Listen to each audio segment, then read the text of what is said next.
Hello, my name is Lord Hoodwink, and today I am going to be demonstrating some low-level combat in Tyrants of Vaedrena, which is my upcoming tabletop role-playing game.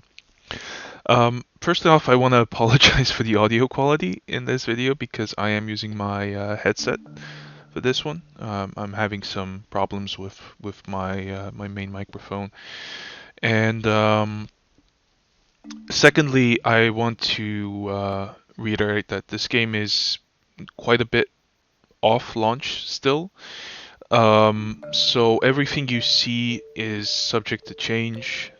This is also very low level combat. As I mentioned, this is um, for a character who is level 4 and a bunch of NPCs. Um, so a lot of features are just not going to be very obviously showcased here, if at all. Um, that said, we are using Roll20 for this demonstration and whatever assets Roll20 had.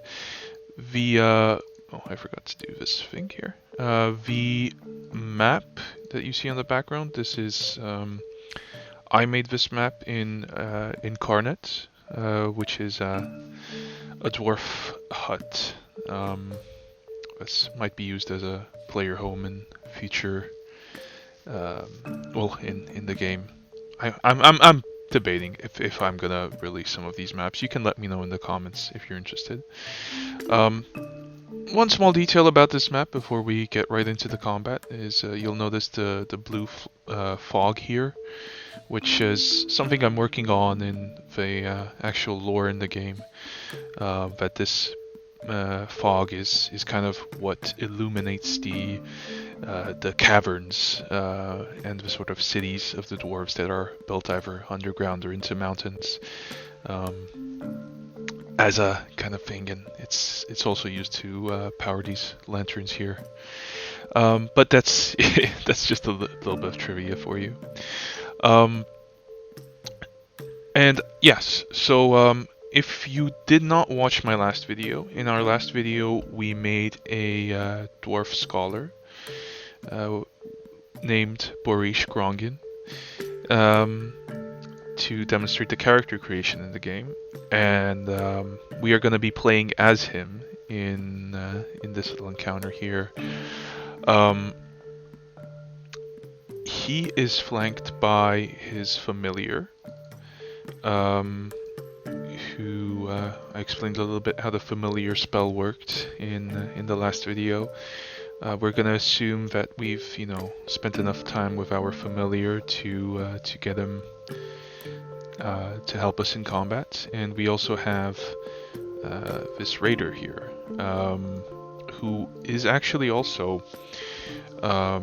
if you watched the last video, the command skill allows you to recruit these retainers to fight alongside you as followers, especially if you're either a not so combat focused character or you're kind of a squishy boy like Borish here.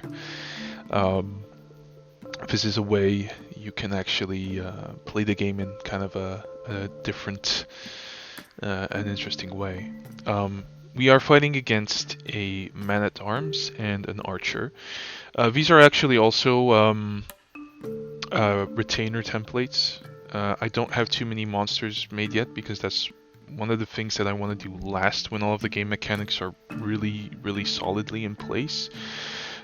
Just because if I do, a book full of monsters now and I change even one tiny thing, I'll have to redo all of them. But yeah, these are also technically retainers that you could hire with the command skill. So first off, let's start with the turn order. Let me whoops. I haven't used Roll20 for months, ever since I started working on this game. So bear with me if I make dumb mistakes. The turn order was here. Let me fill this in. I tried to start this video before, but I kind of I didn't do it in the best way, and I made a few mistakes, so we're gonna start over. For turn order in this game, the character with the highest dodge rating, or DR, goes first, which is gonna be this guy, the Raider, with an 8. But you'll notice we have 3 characters with 6. So we'll just... in that case, you roll d12s, and the highest ones go first. We're just gonna go clockwise for this turn. So let's go roll 3d12. So 8, 12. So the archer is next. Or sorry, the man at arms is next. Then the archer.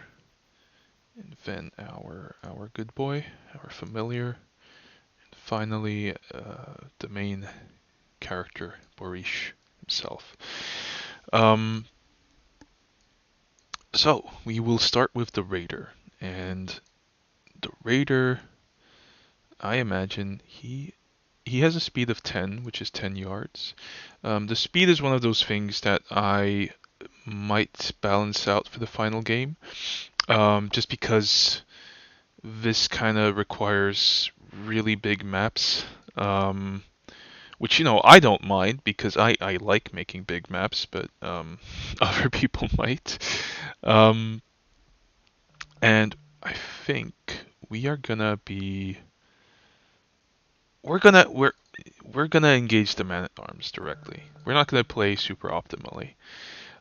You'll notice that he has a Sparf, which is a tier 1, a low-level two-handed axe. Which has both a light attack and a heavy attack, and a reach of 2 yards. Light attacks apply the bonus, which in this case is a strength bonus, to the attack roll. Heavy attacks apply to the damage roll. And the way weapons in this game work is weapons have different dice for both their attack and their damage roll. So weapons are very, very different in this game. Some weapons are only capable of heavy attacks, some weapons are only capable of light attacks. Some weapons are better at hitting enemies, some weapons do more damage, and so on. And there's also higher tier, better weapons. And, since dodge rating is essentially what you need to roll to hit a character, and armor rating, AR, reduces the damage taken. So attacks that do heavy damage are better against heavily armored enemies, such as the heavy attacks, while attacks that are light attacks are going to be better at enemies who dodge a little bit better. So we're gonna run up to the man at arms. And since we have a reach of 2 yards, we are going to go ahead and use a heavy attack, because this guy has a little bit of armor on.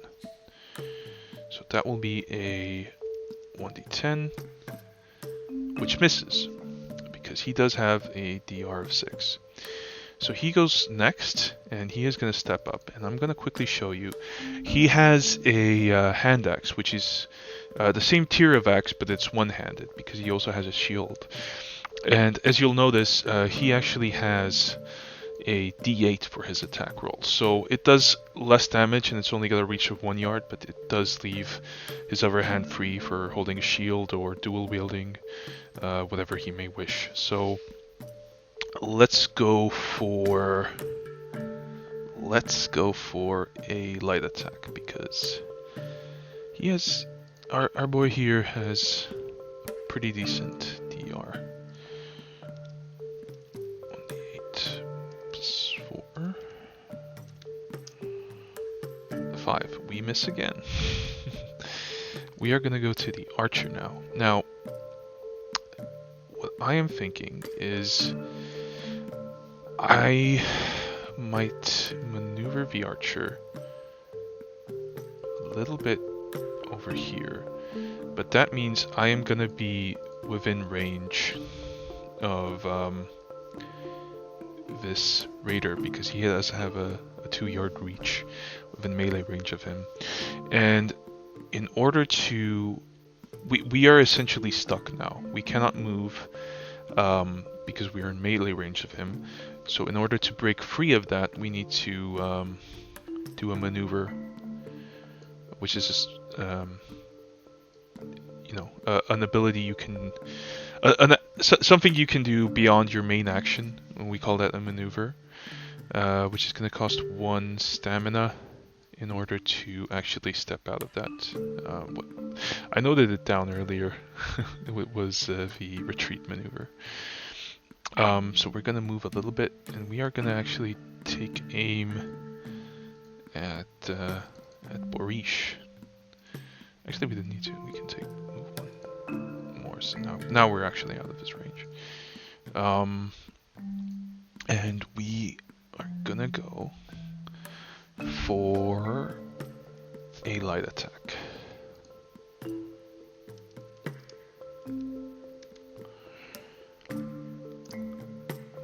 Oh, whoops, I keep forgetting. 11, that does hit. And 4, so we do 4 damage, which is reduced by 1 due to our AR of 1. That's 3 damage. Whoops, sorry, that was very bad math on my part. So I believe our familiar, upon seeing his master being attacked, is gonna charge right up to the archer, and he's gonna do... We're gonna spend some stamina. We are gonna use the maul attack, so we add our bonus to both our attack and damage, which was 2 stamina, I believe. Yes.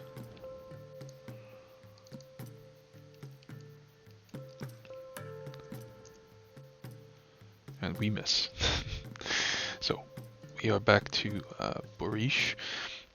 Now we're gonna do something interesting. We are actually gonna use a little bit of magic now.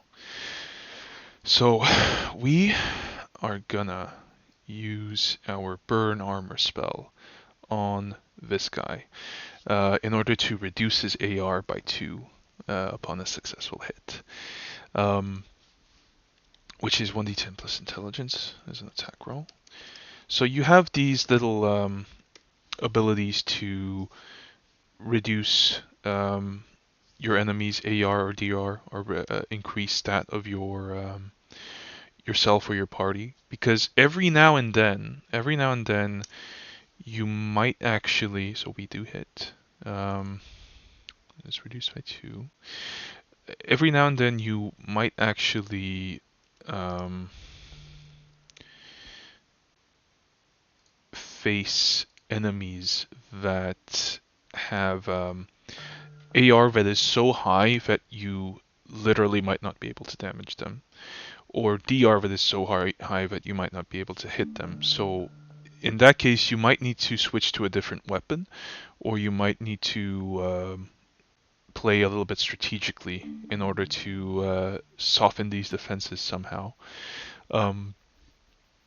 For the most part, that should be higher level characters, and obviously as you get better weapons, you will actually be able to hit them more. But that is one of the ways that this game kind of handles increased difficulty, because you might actually not increase your hit points at all as you level up.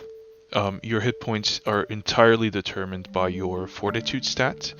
So yeah, depending on how you build your character, you might not at all increase your hit points, but you can increase other stats through skills, through mastery points, and through equipment.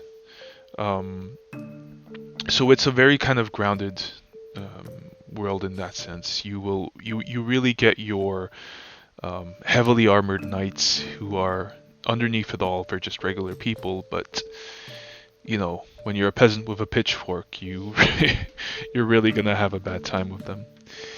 So back to the raider.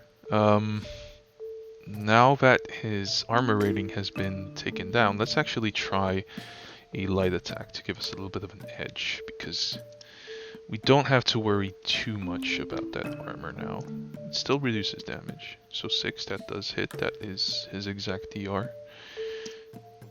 1. See? Still, his armor completely negated that damage. So he takes 0 damage even though he was hit. So, we'll back to him. And, just for the fun of it, it's very unlikely to hit. But let's go for the heavy attack. Let's go for the heavy attack because if we do hit him, since he doesn't have that much AR, we're gonna do very heavy damage. So every now and then, you know, taking little risks like that can pay off. But, you know, this time it does not. So we're back at the archer. The archer, he would get a penalty for attacking with his ranged weapon in melee, so we are instead gonna switch to his falchion. If that's how it's pronounced. I always forget how that weapon is meant to be pronounced. And we are gonna go for a light attack against our familiar. 1d10. Oh, I forgot something. +2. Let me just finish this roll. We do hit. I forgot. That spell that we did earlier, that costs sanity. And most of your special abilities are either going to cost sanity or stamina. Which effectively means that you have to manage your resources, obviously, but also reaching 0 stamina or 0 sanity can also take you out of the fight. It doesn't kill you, but reaching 0 stamina can make you unconscious, and reaching 0 sanity can give you what's called a malady. And there are a couple different maladies. You roll on a table to see which one you get. Some of them are not that bad. Some of them will absolutely ruin your day. So that is another mechanic. I will try not to forget to detract the sanity and stamina because I'm trying to explain everything here all at once. So we did hit with that light attack. Going for a roll 1d8. 8 damage. We are not happy about that. It should be noted that healing spells are relatively rare in this game. You will mostly be relying on potions or resting or retreating. There are some, specifically with the light magic skill, but right now we are not demonstrating that because we don't have anyone who can use it, and I'm not gonna try and remember off the top of my head. So we are gonna use the maul ability because this archer is really giving us a bad time. So as you can see, it costs 2 stamina. I think we already did that once, so let's go for 5. What was it again? 1d8 plus 2. So we hit. And roll 1d8 plus 2. 9 damage. See, we hit as hard as we take. Reduced by 1 because he does have a tiny bit of armor on. So that is 8. I believe that would take him down. Whoops, sorry. That would take him down to 7.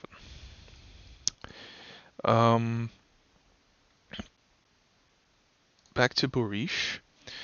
So, right now, I'm thinking of taking down this guy, but this archer is really giving us a hard time, so he is the more immediate threat. We are going to use a bolt of energy, 1 sanity. Let's just take that out of the way now, so I don't forget. And here's another thing I want to draw your attention to. So energy damage. This power does energy damage, and every single special type of damage in this game whether it's fire damage or poison or cold, they all have a special effect. So fire damage, for instance, actually ignores AR. It ignores armor, so it would be very useful to have against this man at arms right now. Energy damage takes away a little bit of the target's stamina. Um, Cold damage, I believe, slowed down an enemy. We also have bleed damage, which is the damage over time. So basically, um, they have different effects. So they're not just about what resistances your enemy may or may not have. They will absolutely make a huge difference in a fight like this. Because enemies have absolutely very different fight strengths and weaknesses, and what's effective against one enemy might not be effective against another. So we do hit him.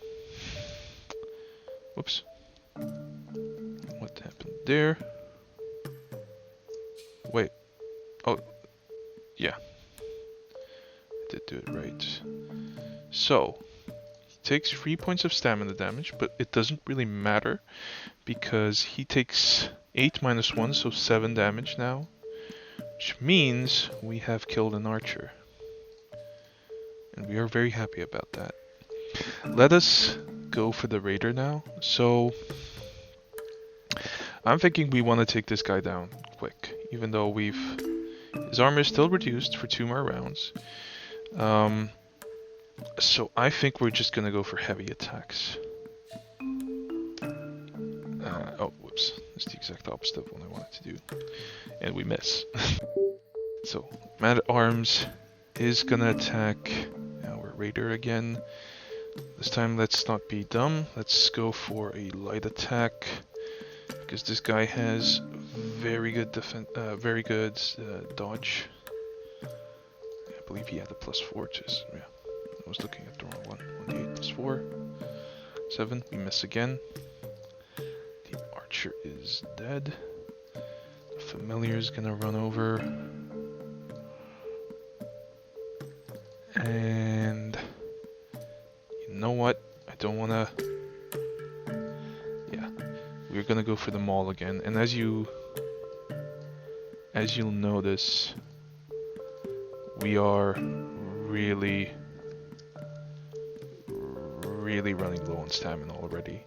So that can only be increased by resting or some potions, but we don't have any potions right now.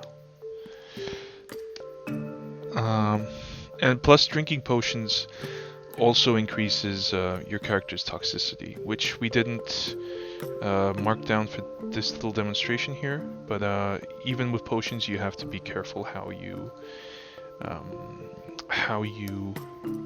manage your resources. This guy's gonna take 2 damage, so a little bit. He's been chipped away at a little bit. Yeah, we are gonna go for a bolt of energy again. Or you know what? Nah, we're gonna go for a bolt of energy again. And then we're gonna do something crazy for the next turn, if this guy is still alive. 1d10 plus 5. 8, so we hit. 10. 6 minus 3. 3 damage. 3 stamina damage. And we're done. And, oh, yeah. Alright. Let's basically just see this fight through. Raider's turn again. Heavy attack. We miss. We're having very bad luck with our rolls. I'm sorry about that. 1d8 plus 4. 8, so we actually hit this time.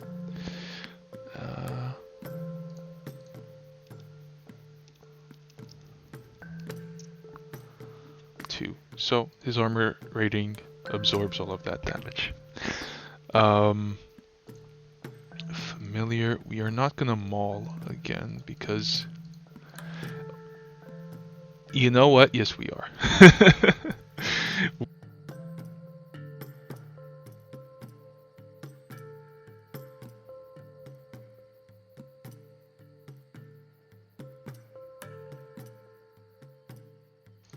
Alright, sorry about that. I had to pause for a moment because my microphone stopped working. We hit... and 11, so that is reduced by 3.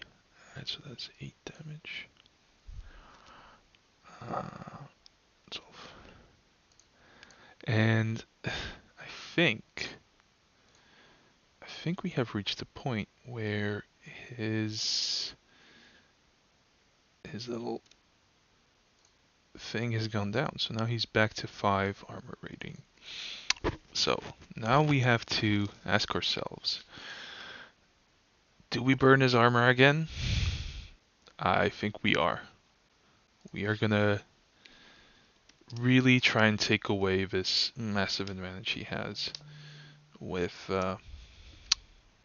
this armor. So, but it's costing us a lot of sanity. We are down to 5.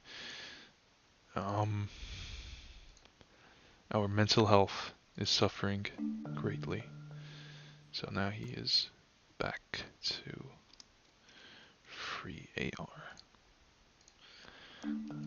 We are gonna go for the heavy attack once more. Oops, I've got the wrong one open. 6, that is an exact hit. Can we take him out? Not quite yet. Not quite yet. 9. So we will... Will we be mean? Yes, we will. We will actually aim for the familiar. And we're gonna be extra mean. We're gonna go for a heavy attack. But that did not pay off. And, did I remember to take stamina off of the dog the last round? I'm sorry. I am struggling because this is my first time recording a video like this. So if I am forgetful, that's why. But we will, one way or another, let's just go for a regular attack. We're not very efficient against a heavily armored guy. As a little doggy. So let us actually do this. Let's head on over a little bit closer and let's spend free sanity to increase the DR of our friends here. Give them a little bit of an edge until the start of our next turn. I'm not going to mark that down, but I'm just going to try and remember.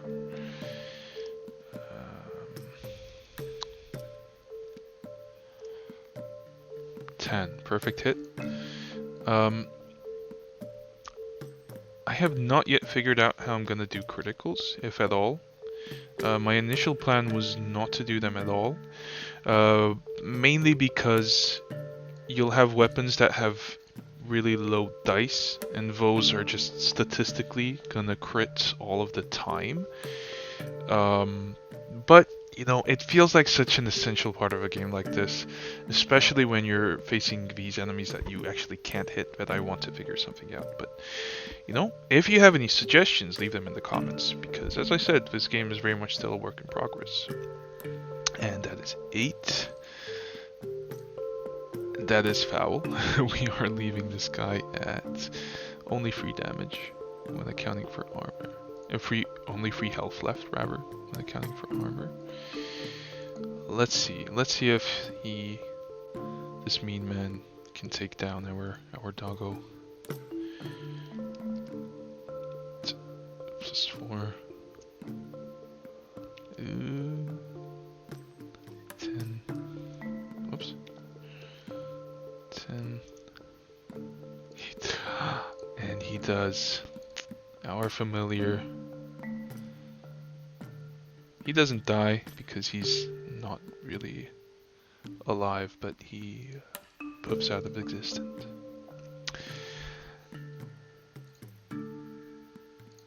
So, as you can see, we only have 2 sanity left. Are we gonna... Or are we gonna... I forgot to put down his weapon attacks. Ah. If I remember correctly, it was a D8. No, it couldn't have been. Yeah, you know what? Let's just go for the good old-fashioned bolt of energy. Hope we take him down. Back to 1. And that is 10. 4 damage, reduced by 3. 2. 1. This guy's really hanging on until the last moment, isn't he? Come on. Come on, we can do it. Let's go epic. Let's go for the heavy attack. Come on. Ah! He is gonna attack our boy Boris now. He does not like that these energy bolts are hurting his stamina. 7, he does hit. Only 10. 8. And Boris only has the 1 AR, so that is 7 damage. Let's go. Come on. I don't have the malady table on me, but you know what? Let's do it. Let's just say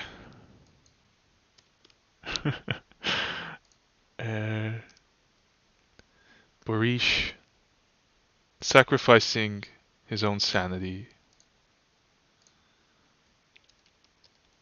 Either way. 10. Yeah, this guy is dead.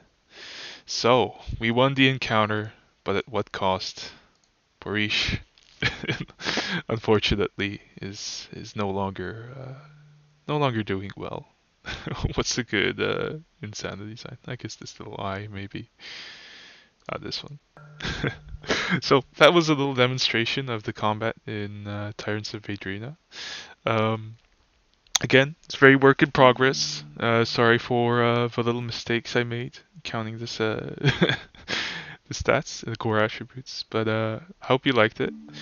There's a lot more to show off and there's a lot more to work on, but yeah, this is a little demonstration, so hopefully it caught your interest a little bit. Subscribe and follow me on Twitter if you're interested in receiving further updates on this game. And I'll see you in the next one. Bye.